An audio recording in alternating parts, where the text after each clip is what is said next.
And up there it says phase 1 of Keta Seaport to cost $600 million, according to the Transport Minister, Kweku Ofori-Esiama. Now, government committed to protecting the public purse.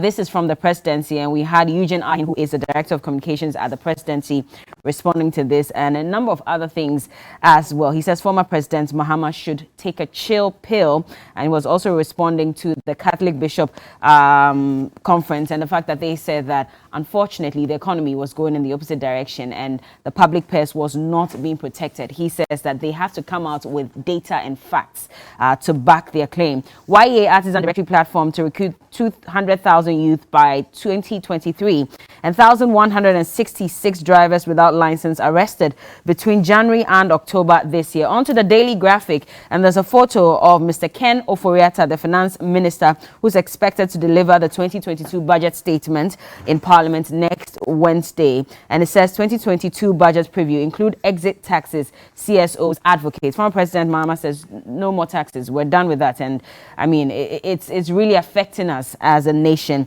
Admits 499 law students to School of Law, Attorney General to the General Legal Counsel. And we'll get into that conversation and take a look at the 3 options that has been given to the Legal Counsel to implement.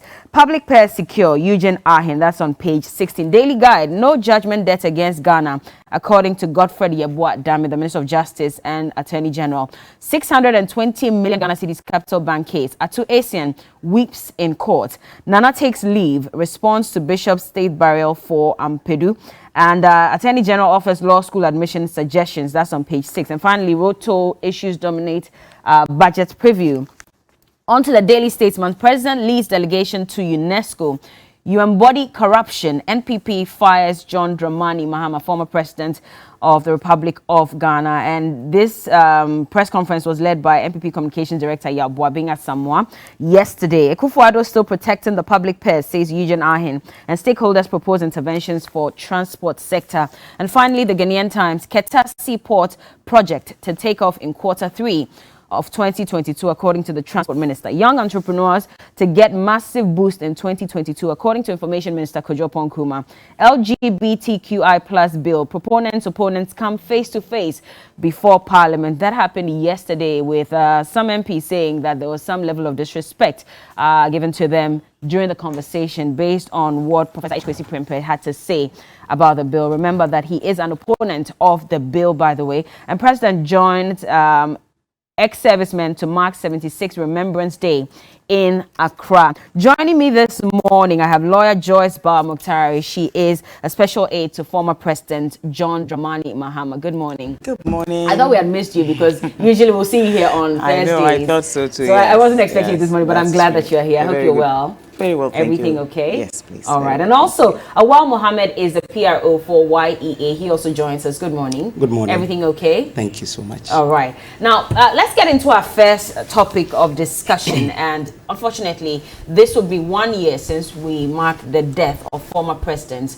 Jerry John Rawlings. His death came as a surprise to many people, and it was heartbreaking. A lot of people shared their condolences, and who would have thought that it would have been a year already by now. I'll start off with you, lawyer, because I mean, he's the founder of the NDC, and this hits the party really hard when he passed. It's been a year on. What do you say?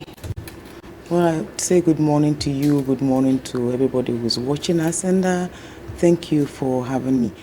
I think this morning is rather a very, very solemn morning, and I'm sure that events leading up to the passing of former President Rawlings, one of Ghana's very longest serving, and I would say the father really of the 4th Republican Constitution that we are all still enjoying today, came as a huge surprise.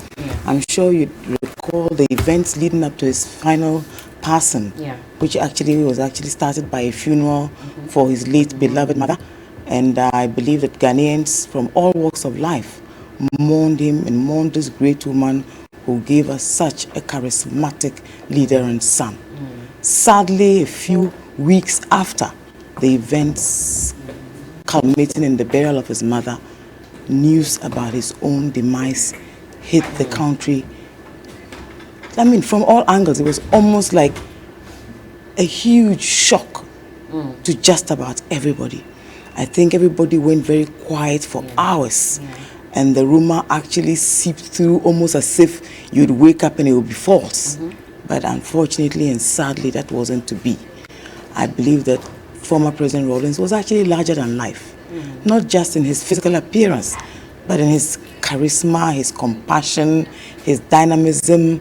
And I remember that each time research was conducted about leaders, past or present, you'd find him topping the charts as one who would actually remain very true to self.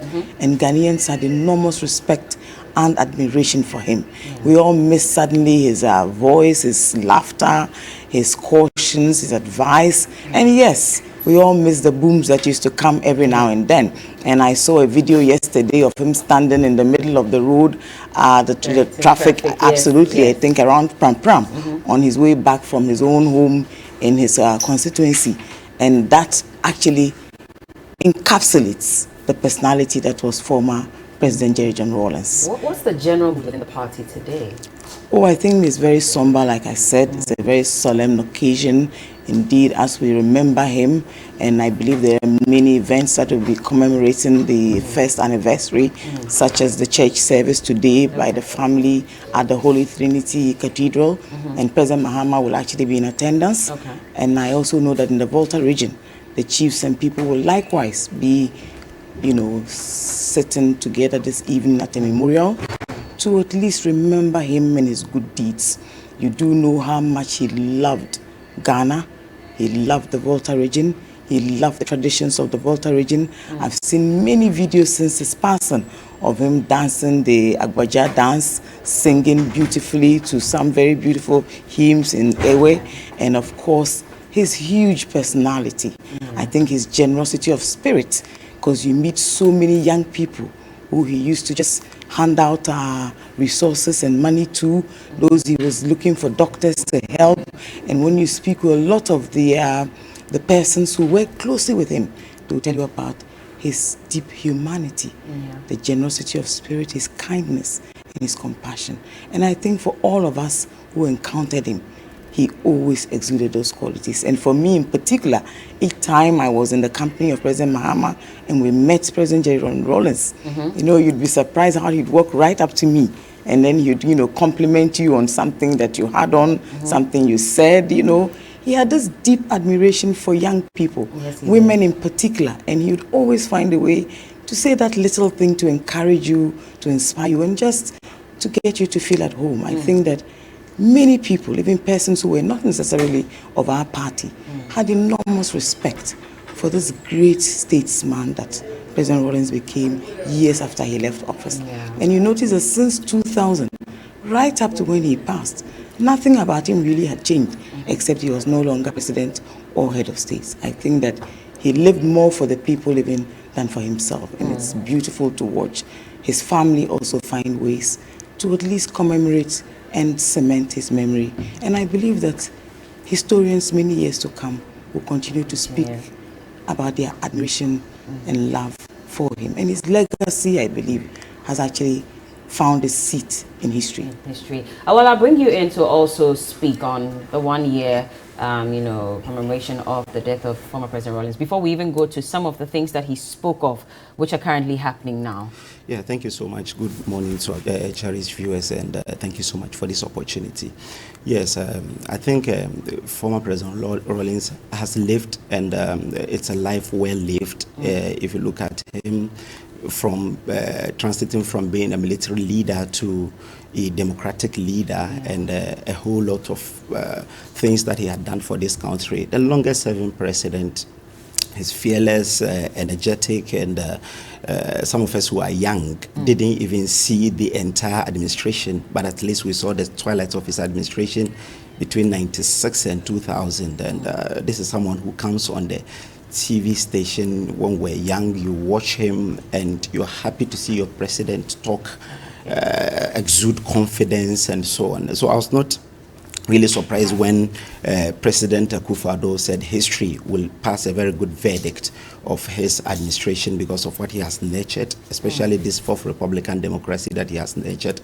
I think if you want to know much about him, I read political science and history back in the university, so I read the book written by Calvin Shellington, and it really depicts who he is as a statesman, someone who loved his country and so on, and the things that followed after even he disagreed with his own political party and so on. So you could see that this is a selfless leader, so we would really miss him. The only thing is that Ghanaian politicians don't document what they do, even though I knew or I heard that he was writing a book so that the young generation will learn something from him, especially because I said Calvin Shellington has written about him, that is Ghana and the Rollins Factor. But I think that when we get to read about what his convictions are, how he grew up and so on, it will help us as students of politics so that we'll be able to learn more from him. Absolutely. And Councillor, I'll bring you back in, because when you touched on Volta region, it took my mind back to one of the calls he made to government. And this was even at the time when he was mourning his late mother. And it was about the Keta sea defense. And he had said that his grandma and uncles would have been buried in Keta, but because of the erosion, that couldn't happen. And so he was calling on government. Even though he was happy that the wall had been built, he said that we still needed to cover more land so we can protect people. Now, a year down the line, and just a few days ago, we recorded another disaster in the Ketu South municipality and Keta as well, and the Angloga area. And it's just heartbreaking what's happening. Did he know something that we didn't know? Well, thank you. I mean, as we remember former President Jerry John Rawlings, I'm sure we'll continue to remember his passion for many of the social interventions that we continue to speak about. Know that this is a young military officer who grew up in and around these areas. So in terms of its historical antecedent, he must have had a very fair idea of what it looked like when he was a young child and what it looked like when he was almost 70.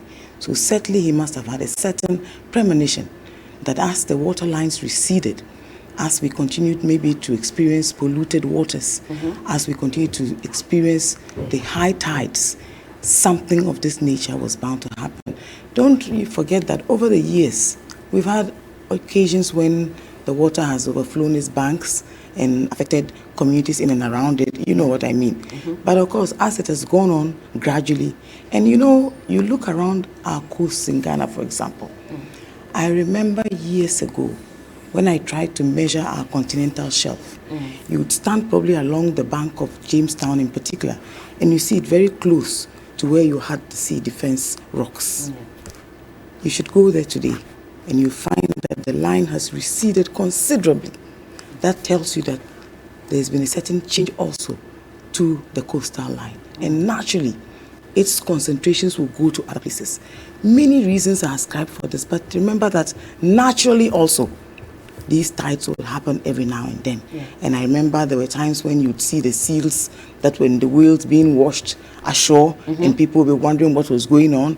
And there were conversations about advocating for cleaner waters, cleaner seas, cleaner lakes, and all of that, even for us to continue to desilt regularly.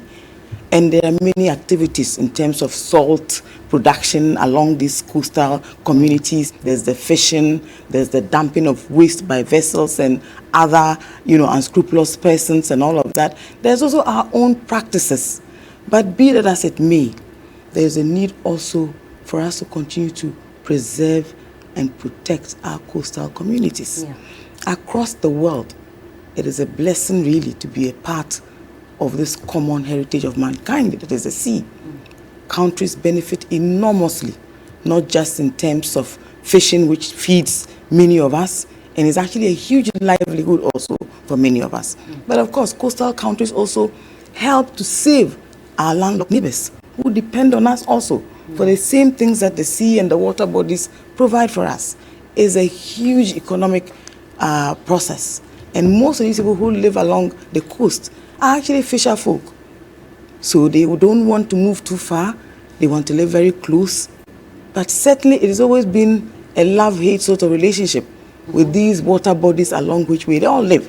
Because certainly there will be times when they overflow their banks, when due to some climatic conditions, even when it's very hot, you find the F moves and then you would have these over spills of the water. Yeah. But yes, in some countries they found ways to divert them. There's a certain scientific way that you can redirect the water levels, you can redirect the tides, and even act in a way as to conserve and preserve the communities within them. So yes, unfortunately, the sea defense, I think right now, has actually almost outlived its efficiency. So certainly President Rawlings had in times past called for government to pay special attention. We haven't done that. Well, you do know, for example, that the process had started, and I think that under the circumstances, more than start a certain partisan conversation, we need to take a certain look at the compassion also that is required, at the sensitivities of this particular occasion.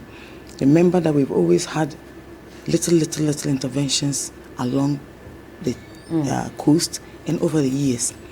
This is a heavily capital-intensive process. And when you see the level of the rocks that are required even, it's not a joke. The amount of sandbags that it requires, the capacity even to ensure that it is well done and protects the environment as it should. So yes, this is a process that has been ongoing. And even this morning on my way here, I cross-checked on the number of interventions that have come as a result of this tidal waves in the Adasi defense along the Anyatui area towards the Volta region and Nyakoa and all those areas. Yes, this one I believe that needs a certain augmentation. It needs to be redone. But now that this catastrophe has occurred, one that you should not necessarily ascribe only to human activities, but also to nature and how it also reacts to some of the conditions that we have to grapple with, which is likely to do more with pollution in our part of the world. But you also must remember that there have been times when whole communities have had to be relocated because it has become difficult to coexist with the levels of the water, or because of the regularity of the overspill. You know, I studied maritime law, so this is a matter that I'm very, very conversant with, and I've come to understand that in many ways we either need to relocate or we need to continue to build these defenses, because this is how science has discovered that you can protect communities from high tides and high water levels. In this case, and I'll come to you shortly, in this case, what should we do? Because the Housing Minister, Honorable Asenso-Boakye, has said that they're going to make sure that the Finance Ministry allocates some funds to complete that 8-kilometer stretch. But then we've also had another researcher on coastal erosion for over a decade. He's Professor Apieni Nado, and he says that if we fix the sea defense, it will not fix the problem entirely. It will just transfer it to another area. That's exactly the point I'm making, that sometimes once you stifle the water's movement at this point, remember they will put pressure on another side. So it is a, you know, when you go to Israel, for example, they have a huge, even though they are actually landlocked and the waters they have are all man-made, it's a long stretch. That's why I said it is heavily capital intensive. And Ghana's coastline is actually quite one of the longest we have this side of West Africa. So if you were going to build these sea defense things along, it will not be easy. But yes, it takes a while before this pressure build-up that scientists speak of would actually happen. And certainly, as I said, starting from our continental shelf, coastal erosion is something we've been... Go towards Second E, it's the same. But you see that for now, the sea defense is still working and standing very firm. Should we relocate the people in that community? Not necessarily. Look, people don't enjoy relocating. And you see, we're only looking at this because these are not the grand sort of things that we have, for example, in the United States of America, people who live along the coast and have these magnificent mansions and all of that. When you go to Ada, for example, some of those gorgeous buildings you see are sitting actually right in the estuary. You understand? They are well built. The Holy Trinity Spa is another project like that. So we do have a very interesting relationship between man and sea. You understand? Not just for livelihood, but for our survival. People enjoy living alongside. You should see the kids. It's a beautiful sight. When they swim, when they catch the little fishes, when they are learning to fish. There are some positive aspects of it. You understand? So there's a good reason why people would always want to live along a coast, Okay. irrespective. So relocating is one thing, but when you say, where are you relocating them to? You might relocate, because along the whole of the Volta really is a whole coastal environment. So relocating from point A will just take you to point B. I think for now what we need to do is to first and foremost ensure that we are protecting human lives. Okay. I think that the sea defense should be extended, like former President Rawlings spoke about, and then we should take it from there. Moving from there, there must be also a focus on advocacy, on education, on practices that allow man and sea to coexist without many of these challenges that we experience. And so this is a wake-up call. I think it affords us a great opportunity. It is fantastic that the Volta caucus in Parliament has taken this matter very seriously. And I know that this morning there's a group that is visiting the victims. Yeah. The Member of Parliament herself, a fantastic MP, has spoken extensively and passionately about the matter. I'm hoping that government would actually take this call as a very serious call and act timelessly so that at least we can protect the rest of the people who live along the coast. Oh, well, so the minister says that he's going to ensure that the finance ministry allocates funds. Yeah. Where are we going to get this money from? Because we've been told that we don't have money, which is why this has stalled. Yeah, that's true. But if you check the project in itself, it started in 2000 and ended in 2014. The government should have extended between 2014 and today. Maybe we didn't have been where we are today. If you listen to him carefully, especially when he had the stakeholder engagement, he said the 600 million that we're talking about will be some PPP, public-private partnership. So definitely there will be some funds that will be allocated. You know, a lot of the projects that we undertake in this country, majority of them are done through loans and grants and so on. So I'm sure that plans are far advanced so that they will be able to get, since they are even able to quantify it and know this amount of money will be able to do the 8-kilometer stretch. Yeah. In the interim, that will be able to at least salvage a lot of lives over there. But you see, I think one thing that we should have a very good conversation in this country is about the settlements closer to the seas that we have. Because if you check, almost all the coastal areas have these problems. Just recently, there was a completion of the one at Axim, and now it is okay. But in the next 5-10 years, you may hear it because it is just like the balloon effect, where when you press this one, it moves to the other end. So let's engage people like Professor Ado, who is saying that it's not the lasting solution when you do the sea defense. Let's find a lasting solution to it. Let's have punitive measures for people who go in and do sand winning and activities that fester all these things, so that it will be able to help this country. Because if we will talk about it time and again, it is not as if government has not done anything at Keta. Between 2000 and 2014, a stretch has been made. Some communities, about 4 or 5 communities, are not affected by what happened. So it means that if we are able to continue to do this, we'll still have to push the problem in the next 5-10 years. So let's have a lasting solution to it. Let's see if we can move settlements some more kilometers away from the sea, so that at least as time goes on, we'll be able to at least know how best we'll be able to do this. But if we keep on building these sea defenses, it is something that will reoccur in the next 5-10 years. So then why is the minister saying that we're going to allocate money for that? Yeah, because now, as Madam rightly said, the best thing is to try and do interim measures that will be able to save the people who live along the coast. I know that all these sea defenses, if you do it, after doing it, you relocate them.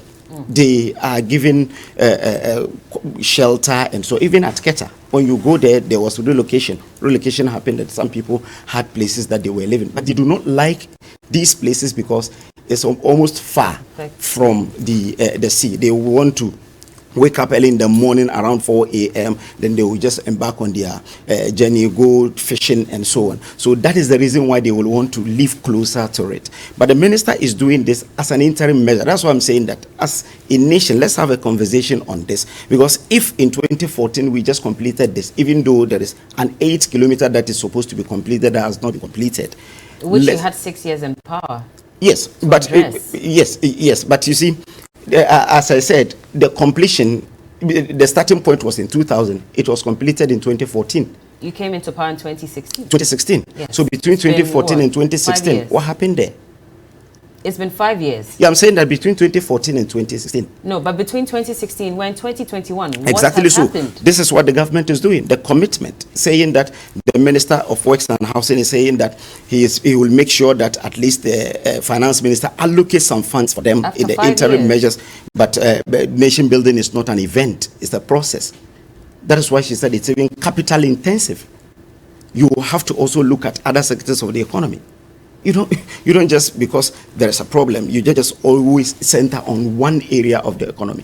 So definitely it's a process and not an event. Do we wait for disaster to strike before we address We don't do that. problems? We don't do that. But that was why the President Kufuor started something. It was completed by the Mahama administration, because but the extension stalled, and now there is the need for us to extend. The MP had been speaking about this issue for quite a while. She had been calling on government to address the Sea Defense project, just to save the people in her community, and it looks like it fell on deaf ears. Yes, but you see, as I said, in the first place, it's capital intensive.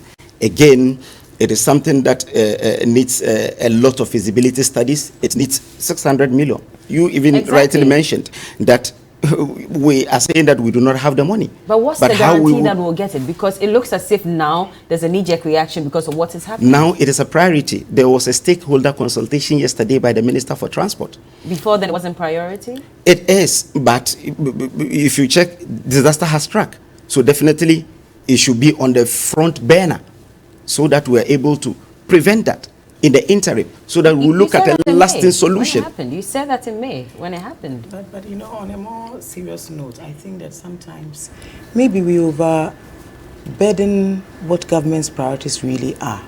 I think that when it comes to the protection of human lives and safety, these are matters that should not actually be joked with.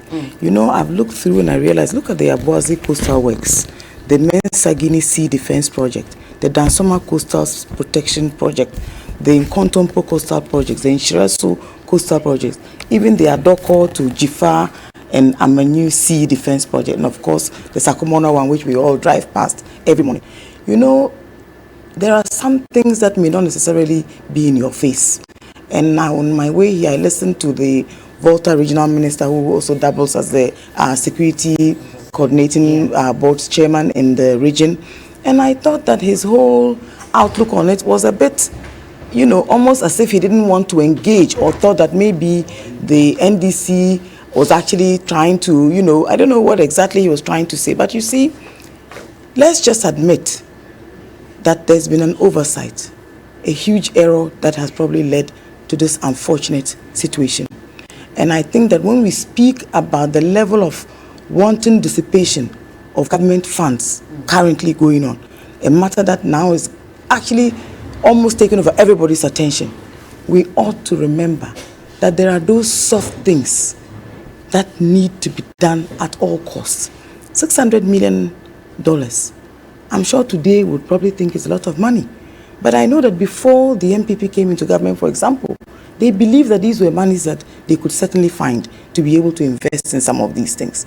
So maybe instead of us reducing this conversation to a sort of a conflict-oriented conversation, we should look at it more from the perspective of those who are most affected as we. And I'm glad that you brought that up, because we'll now go back to the Volta region. Yesterday, Roland Walker was there. He interacted with some of the victims who, you know, brought to light some relief items that NADMO had delivered to them. Take a look. The items only rice than some things. They told us that it's NGO who she has given us that. So the government says you don't come. They gave me gari and a beef and corned beef and remain one thing, something like the chew.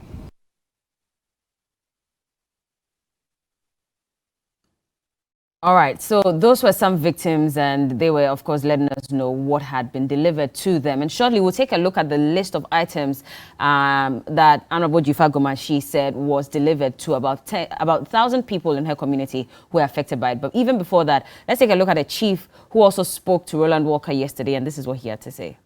I said immediate help, whatever help, emotionally, materially, and long-term investment, capital investment to solve this problem. So yesterday, NADMO put out a statement, of course, giving us details of what exactly they had been able to provide for the people who had been affected by the tidal wave. So yesterday, they said the items included 100 bags of rice, 100 pieces of mattresses, 300 plastic buckets, 300 washing bowls, 300 pieces each of cups and eating bowls, and 100 cartons of soap. The rest were 100 cartons of cooking oil, 100 cartons each of mosquito repellent and mosquito nets. We're made to believe that, again, 4,000 people, about that number, had been affected by the tidal wave. Now, yesterday, Jifa Gomashi, Honorable, sent a message to Johnny indicating how many of these items were delivered to about 1,000 people in her community, and we're going to project that so you take a look at it. So she said that it included a bill of 6 bales of clothes for the people. Mattresses amounted to 30 bags of rice, 100 basins, 100 buckets, 100 cups, 15 cartons of soap, 15 cartons of oil, 33 cartons of coil, 25 mosquito nets, and 30 blankets. And she said this was what was sent for over 1,000 people. I'm bringing you in a while to respond to this, because already there were concerns about the response time of NADMO. I remember on Monday when we had a colleague there, he spoke to the NADMO rep that had been dispatched to the area. He said that he had only come there to do an assessment. He had to go back to Ho to now file a report, and that's what would determine what exactly would be provided for these people.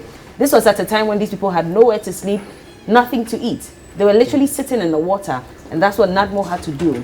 And they said they were going to provide some relief items. 48 hours after the disaster is when they received these items, and they were not even enough for the 4,000 people. NADMO says they know this is inadequate, but this is what they were able to raise at the moment. What happens to the other people who don't receive anything? Thank you so much. I think when the minister sends that text, the MP sends that text message, the tidal wave didn't only happen in her own constituency alone. It is in 3 districts. So she does not, I don't expect her to receive the 100 that NADMO said they have given out. Definitely they will have to distribute it equitably. They have to look at the people, what they have, the number of people, those they will be able to serve. Because it is the Keta, the Ketu South, and the Anloga district. So these are the chief executives that receive these items. After receiving the items, they went ahead to distribute it over there.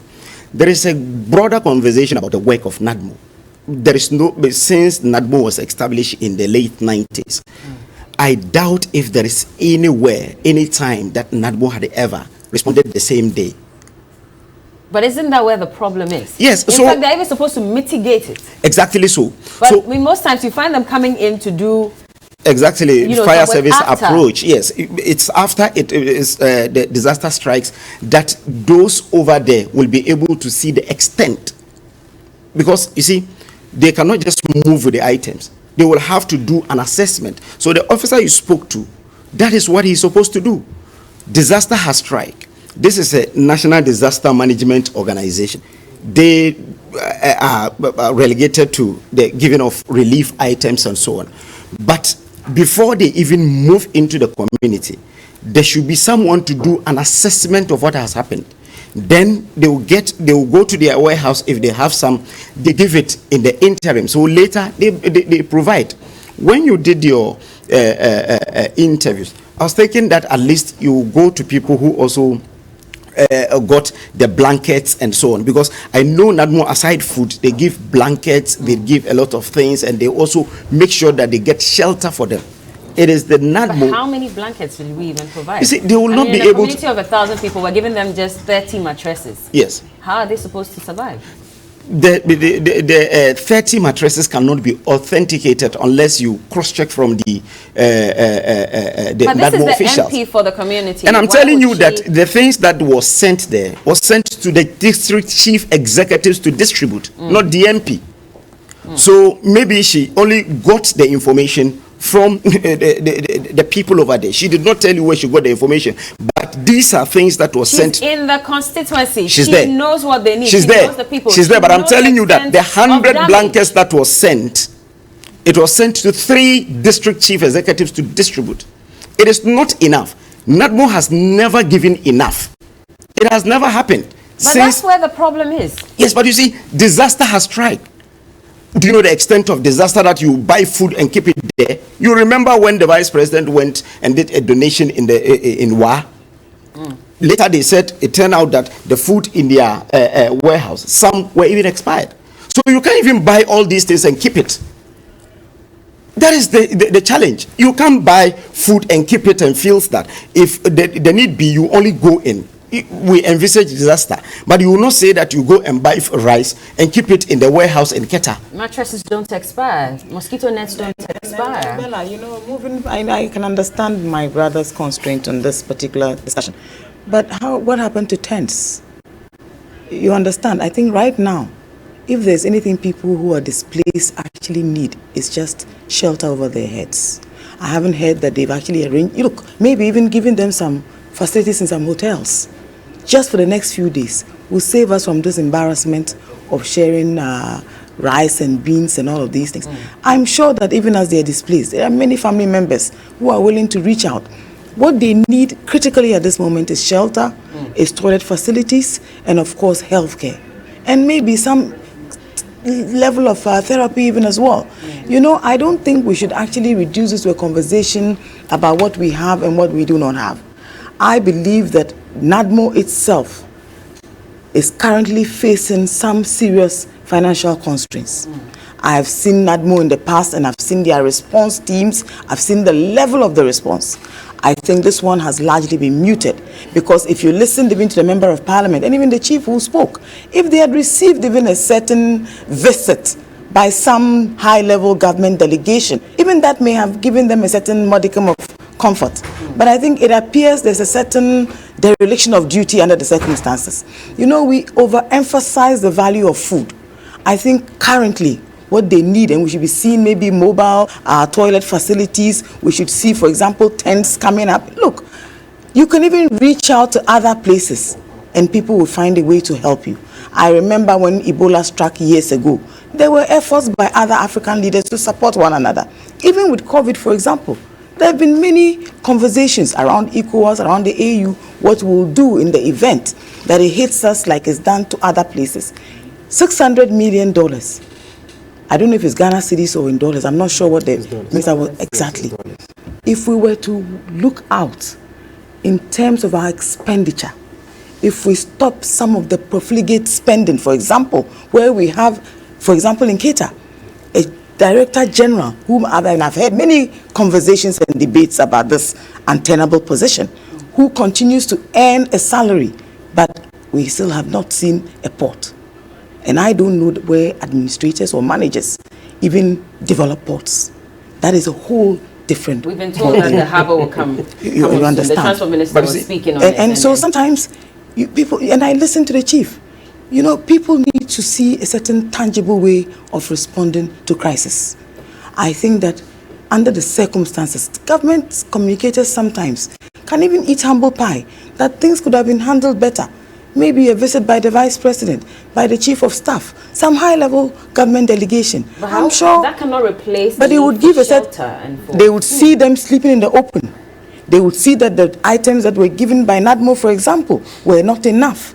They would realize that 30 mattresses under this. Look, imagine that you gave people even tents, for example. I'm sure that they will have their own cloths and other bedding that they could take there and sleep. Even the community, because today, for example, that is what the caucus is doing. I've seen many civil society organizations, for example, reaching out to people in society to contribute whatever they have, clothing, money, food items, name it. And these things, I'm telling you, would work out even more than what NADMO is currently doing. Okay. So you see, too little, too late, but certainly this is a program that requires a certain attention beyond what we are trying to do. All right. NADMO is giving them temporary shelters in community centers. Your reporter will tell you this. Again, they are giving them temporary shelters in churches. It is not as if NADMO has not done anything. They have provided places that they will use as temporary shelters. Again, I still repeat that between 2014 and 2016, if it has been extended, it wouldn't be where we are today, because somebody started the investment. You came into government for 8 years, you didn't do anything, you didn't complete. Again, it is not as if government has not done anything over there. There are 3 ongoing sea defense in this country under this government. 69 million Ningo Pram Coastal Program. And there is the Axim Sea Defense. So when we came, it is not as if that we have abandoned the coastal sea defense projects. There are different coastal sea projects going on across the coastal areas. But hold on, Council, please let him learn. So I'm saying that the Keta one, it's also on the banner because there is an 8 kilometer that needs to be completed. This one was completed as recent as 2014.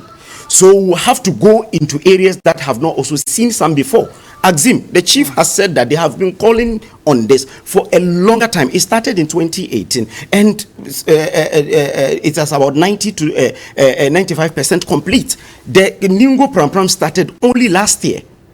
You understand? So it is an investment the government is doing. But you will have to look at the entire stretch. Not necessarily Axim, but this one, I mean, not necessarily Keta, but this one has track. So definitely government will have to divert and get funds to go and salvage the people over there. That's the most important thing. Okay. Let me allow Cookie to read some messages quickly and then we'll carry on. Good morning, Cookie. All right, Bella. Yeah. First one says, indeed, the acceptance of JJ to change this country from military rule to democratic governance, including probity and accountability, is a plus to remember him. I was a little child and I would run from home to chase his helicopter for a long distance to where he landed, only to realize after seeing him in admiration that I was only in pants without any outfits on. I will not forget that day as a little child. His charisma dominated across Ghana. May his soul continue to rest well. From Victor Rapture in Ho. Bella, I'm an APCO beneficiary in Educate Ghana, and I'm currently still in my school because I cannot leave the JHS 3 students who are going to write their BEC next week. The president himself said he was going to make sure that we get permanent jobs, and yet the modules under which we work, especially GES, doesn't even recognize our efforts. They took our data before the elections last year, promising to make us permanent, and sometime in May, June this year, they again took the details of our teachers' license certificates. We are pleading with the GES that at least to help those of us with teacher certificates, they should consider all of us and give us permanent jobs. Kofi from Ho sent in that one. Now, Prince Henry from Koforidua says, may the soul of the former president, Jerry John Rawlings, continue to rest in peace till we meet again. Indeed, Ghana has indeed missed a great leader. As we celebrate President Jerry John Rawlings, ex-President Jerry John Rawlings today on his passing, I urge President Akufo-Addo to make a statement on the situation of the people of Adina and Keta in the Volta region on the issues of the tidal waves. Iben from Kwabenya says, Lawyer Yao Boabing should be serious, sincere, and apologize to the clergy. We voted for the MPP to better our lives and not burden us. The hardship is too much due to their reckless borrowings and clueless management of the economy. Regards to Nitaki Aijanku, Madi Jibril, and Nana Ampim, all in the Eastern Regional Women's Organizers. All right. Good morning, Bella. I regretted voting for the MPP in 2020. It's only God who is taking care of teachers in Ghana. They will sit there and lie to Ghanaians about their good works. Meanwhile, those good works are not even visible to the Ghanaians. The vice president said they gave laptops to teachers in Ghana. Bella, go to any basic school and ask whether they have received those laptops. They can lie and enjoy the world, but they cannot lie before God. Eugene from Kumasi sent in that one. Bella, please tell Awal not to come and lie about NAPCO. He doesn't know anything about it, so it's better he stays away from our issues or we get our anger towards him. Now, Abbas Amogobo in offense who says, this MPP government has woefully disappointed Ghanaians and no amount of lies that could maintain them to power would maintain them come 2024. I'm sure that's what he's trying to say. Please, a humble reminder to the Vice President. The promise made to Keta, Banawa, Gagbini, and Buamasa, all in the West Mamprusi Municipal District, that government will reconstruct their houses that were pulled down during the 2020 flooding, are still waiting. You came to the community and promised us. We have not heard any information whatsoever from you since then. Should we still have hope? Ibrahim Seidu from Keta sent in that one. Johnny, God bless you for your work for Mother Ghana. I work in one of the regions of NADMO. The MPP regional director, who also doubles as the regional organizer, comes to work once in 2 weeks. And as for his arrogance, the least said, the better. You are threatened with transfer once you confront him. We are suffering in that institution. Some of us have worked for over 10 years without a single promotion. Now, Sule in Tamale sent the last message and it reads, what a sad spectacle. Indeed, the MPP saying JDM doesn't have the right to talk about corruption. Really? Has the MPP just forgotten that their own appointed special prosecutor has described Nanado as the mother serpent of corruption?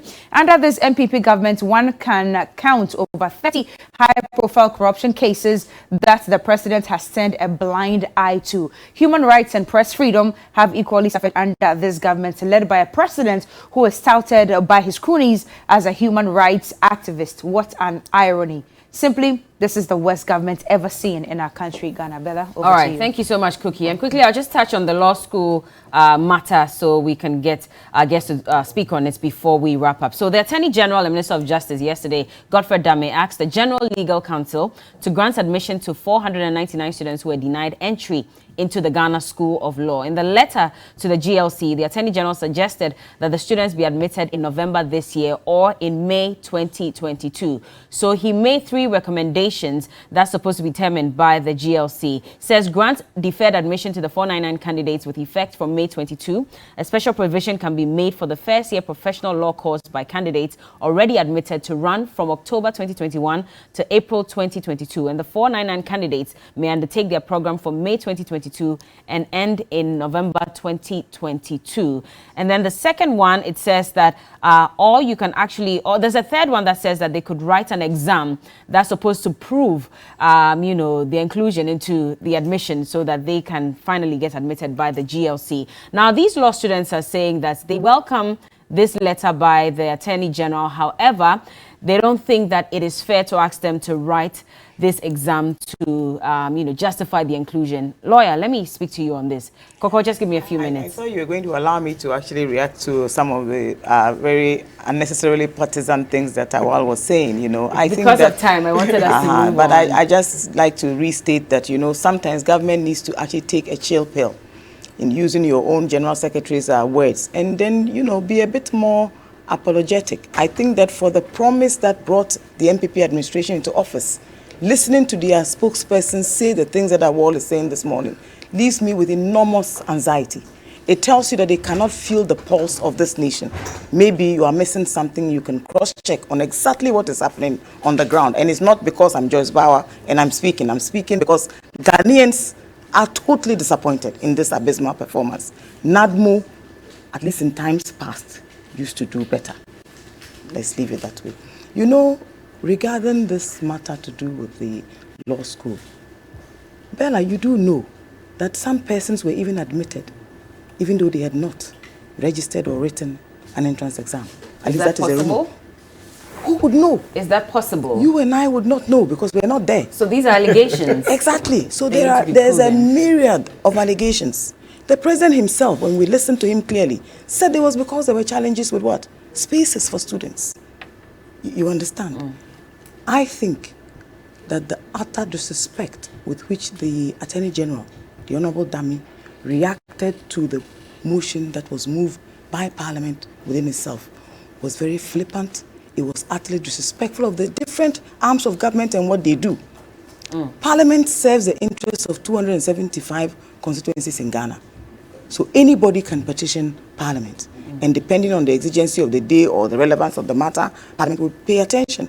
Indeed, most of these parliamentarians, including the Speaker, are all lawyers of great repute. So it does become a matter of great interest what happens to law students. And I've heard also debates by government spokespersons. It is not a right, it's not a this, it's not a that. The Constitution says that any type of education is a right for any citizen, irrespective. They didn't say whether it was in medicine, it was in law, it was in whatever. We have a right to whatever education that we seek to do. It is in government's interest to create an enabling environment for all of us willing to go and take advantage of it. But all he said, and he quoted the law to back that, per the law, it is not the Parliament that determines the admission that takes place in the law school. And if I could just read that, he says that in accordance with section 13(1)(e) and F of the Legal Profession Act 1960, the power to regulate admission of students to pursue courses of instruction leading to qualification as lawyers and to hold examinations, which may include preliminary, intermediate, and final exams, has been vested in the General Legal Council.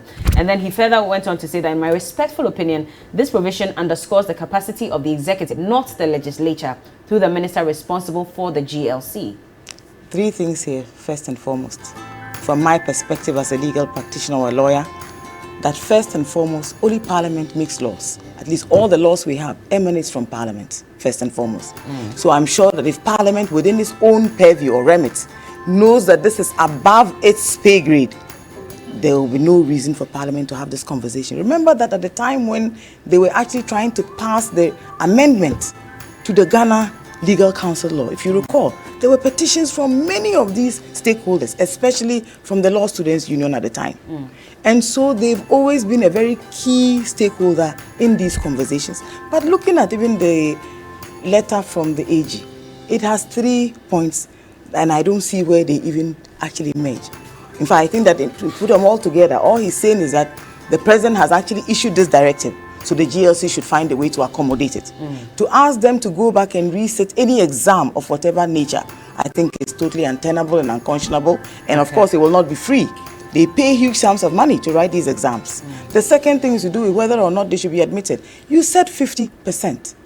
And we know now, because nobody has come out with any other evidence, no equivocation whatsoever, that these students actually passed and should have been granted opportunities to enter the law school. And then to even go on to say that, oh, so they can write at the same time they can. I mean, these are things that I don't think that they don't lie in the mouth of the Attorney General to say. If there's anything we should be doing, then maybe he wants us to all start trying to interpret what types of legislations that we are going to be using. But I think that it is very unfortunate and regrettable. I think that a certain larger picture should be looked at. People would always, and ask yourself, why would you even open up the entrance exams to so many people if you don't intend to take them? Why give a pass mark and then when I pass, you change the goalpost? Well, he says it wasn't advertised in the Daily Graphic, but let me just bring a in. They have an online portal, and every day you register, there's a database that collects how many people have registered. Yeah, but he says that 50% pass mark was not stated in the Daily Graphic advertisement that was calling for the exam. I really don't think that we should be belaboring the point. I think it's unfortunate. And Dami knows, even when in his day as a student, we know what the pass mark has always been. You understand? So it's not something that we should now, because we occupy positions of trust, start to think that we must act a certain way because we want to please the powers that be. Like I said, these things actually transcend partisanship. We don't only have NDC law students, we also have MPP law students and many other Ghanaians who are of no political persuasion whatsoever. So this is a matter to do with citizens and affecting citizens. And I think we should take a very critical look at the activities surrounding the same. Well, last bite, I mean, Godfrey Dami did nothing wrong. Godfrey Dami did the right thing because what Parliament had done is a serious affront to the separation of powers. Parliament, its duty is to make legislations. They do not order the judiciary to do what they are supposed to do. Then what country are you building? If Parliament can order the judiciary to do something, then you're not building a very democratic country. Parliament can enact laws. Parliament can change the laws. They can do that, but they cannot implement. They cannot pass a resolution and tell GLC to abide by that resolution. Did he make this U-turn because of that? He did not make any U-turn. He did not make any U-turn. There was a petition to the president. The president asked him to act as the Attorney General. In acting, he only wrote something to GLC as a recommendation. And it is not the executive ordering the judiciary to do anything. Just like Parliament will have at least sent a resolution, tell them this is what we want you to do, but they cannot order them and say that they have passed a resolution, so they are ordering them to do it. It's a serious affront to separation of powers. All right. Well, unfortunately, we have to wrap up on this. Maybe later we can have a conversation, a longer one on this particular topic so that we can get both opinions on this matter and the way forward. Joyce Bawa Muktari is a legal practitioner and also special aide to former President John Dramani Mahama. Thank you so much for your time. Thank you. We didn't even get to discuss okay, don't worry. I know. Maybe another time. We'll have time for it. No problem at all. And also, Awal Mohammed is the PRO for the YE. And don't worry, I'm sure most of you thought that we're going to discuss NAPO again once he walked in. But we had the CEO yesterday. He touched on all the issues. So 49,000 people.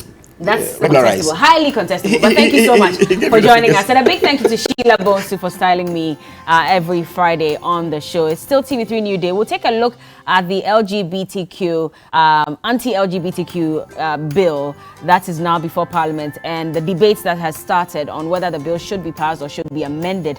And also, we'll go into Hard Bay and have a discussion on relationships. So look forward to that and more right here on TV3 New Day. We'll be right back.